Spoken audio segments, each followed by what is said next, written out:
Greetings, Eric Backer, New Zealand naturopath, author of Candida Crusher, formulator of the CanXida range of products.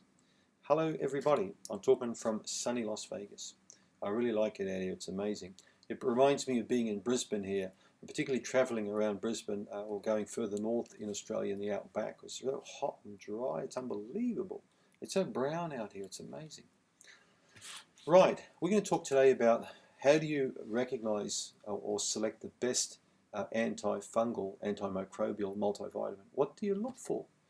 Okay, is there even such a thing as a multivitamin that contains antimicrobial properties? Well, in fact, most of them don't. And you know the crazy thing? When I was in LA, I was checking out health food shops. I was stunned to find multivitamins that contain sugar. What the hell's going on with this country? Sugar in a multivitamin. And then when I asked the shopkeeper, and he said, "Oh, sir, it's because it tastes better."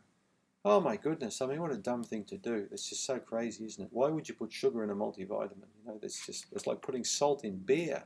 Would you drink beer with salt in it? Get out of here. So it is a real, just turn that off. So it's a real dumb thing to do. So if you see sugar or high fructose corn syrup or fructose, or you've got those chewable gummy bear kind of multivitamins, just throw them away, okay? You probably kill something in the trash that's alive in there if you throw it in there. So most multivitamins I've seen, even the very best ones, have not got antimicrobial properties. So why is this important, Eric? Why would you want to make a multi with properties that are conducive towards discouraging the growth of yeasts and bacteria? Well, it's a simple question. Multivitamins are recommended every day now, okay? The Surgeon General in America, now he's supposed to be like the top doctor, has recommended that Americans, you know, people around the world, take a multi every day because total dietary intake is inadequate of essential nutrients. So it's a given. We know now that a multi is like a small, low-cost life insurance policy for you to keep you in better health when you turn into an old guy like me, right? So a multi a day is something I've done now for nearly 35, 40 years. I've taken multi a long time. So I wanted to create a multi myself that I really couldn't find on the market. And that's something with a nice low level of raws in there, raw materials in there, that's got a very nice persistent action in keeping the gut clean and free from microbes that you don't want in your body. It discourages them. So let's just go and have a look what I did. I got really good multivitamin I created in terms of minerals and vitamins. I selected high grade ones, but then I partnered those up with some raw materials such as gum mastic. So gum mastic is a resin from this particular tree that grows in the Middle East. And the Middle Eastern people have used gum mastic for many, many years to stop bacterial stomach infection. So gum mastica, this particular tree looks like a pistachio tree, but it oozes this resin. And when dried and powdered, it helps to kill Helicobacter pylori, right? So you've got this bacteria. So about 1 in 4, 1 in 5 Americans have actually got a bacterial infection in their stomach, and many don't even know it. And what are the symptoms? Burping, bloating, and heartburn. A low-grade sensation of queasiness. Feeling a little bit off at times. Appetite can be waning. Bowel problems as a result. And in many cases, the doctor will put you on an acid blocker. Let's just put you on a drug that will stop the symptoms. You won't have to come back here no more. We'll just put you on this drug and you're going to feel fantastic.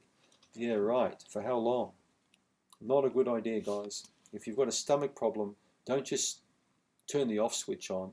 Try and find out why the light bulb's broken, okay? Good idea. So gum mastic is something I've never seen in a multi before. I put it in my multi, CanXida Rebuild. I did it because I know that 1 in 4, 1 in 5 people in developed countries have got Helicobacter. All right, think about it. There's a big chance that 1 out of 4 people looking at this right now have this infection and not even know it because it's low grade. Second thing I put in was golden seal root, okay, Hydrastis canadensis. It's a beautiful plant that grows up in Canada, up in the colder regions up top north of America. American Indians used Hydrastis for many years. It's called golden seal. It was used to dye fabrics, or precious fabrics, a beautiful yellow color the chiefs would often wear, or people in the higher societies, in the Indian societies, wear this beautiful yellow color, and it came from golden seal.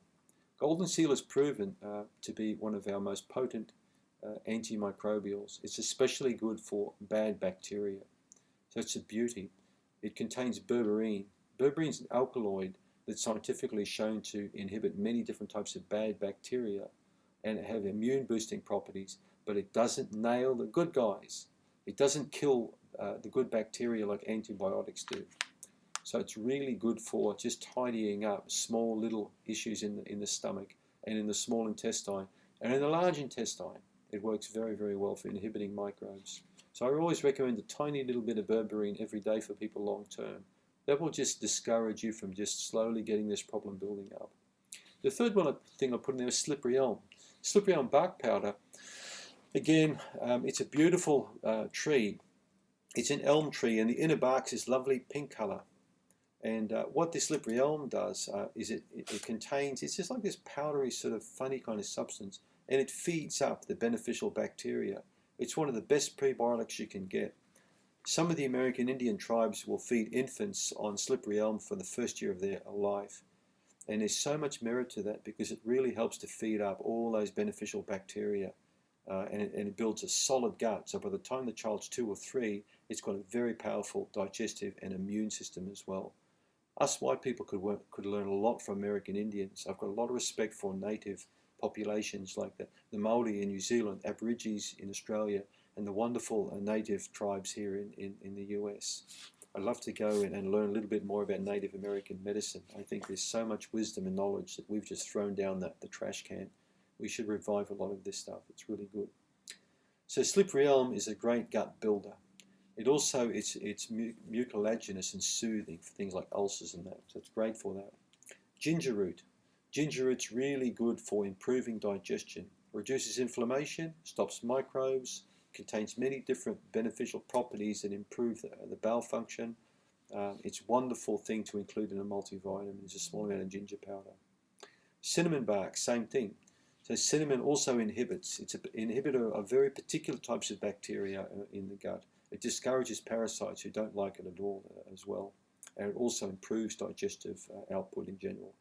Thyme, Thymus vulgaris, and Rosemary officinalis, 2 of my favorite herbs I grow in the garden.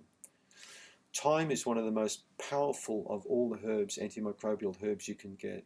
Okay. Thymol, or one of the actives in it, is outstanding for many kinds of infections. Whooping cough, bang, nailed with thymol. Okay. In Germany, a long time ago, thyme was, as a herb, strong thyme medicine was used to stop a lot of infections of the respiratory tract and of the digestive tract.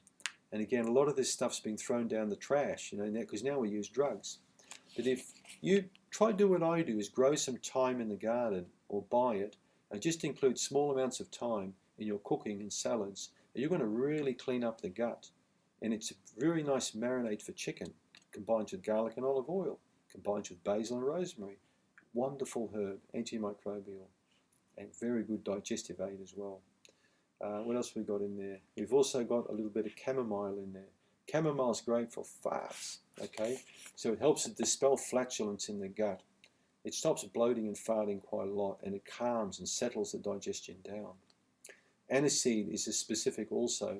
It improves the bowel output. You'll get better motions, bigger motions, and less bloating and flatulence with aniseed. It's a great one also for calming peevish children down. It's also in colic medications. You'll see it in colic stuff a lot. And of course, I've put a bit of betaine hydrochloride in there for improving the stomach. I believe that digestive enzymes are a must in many formulations like multis. It just improves how the digestion will work with that multi.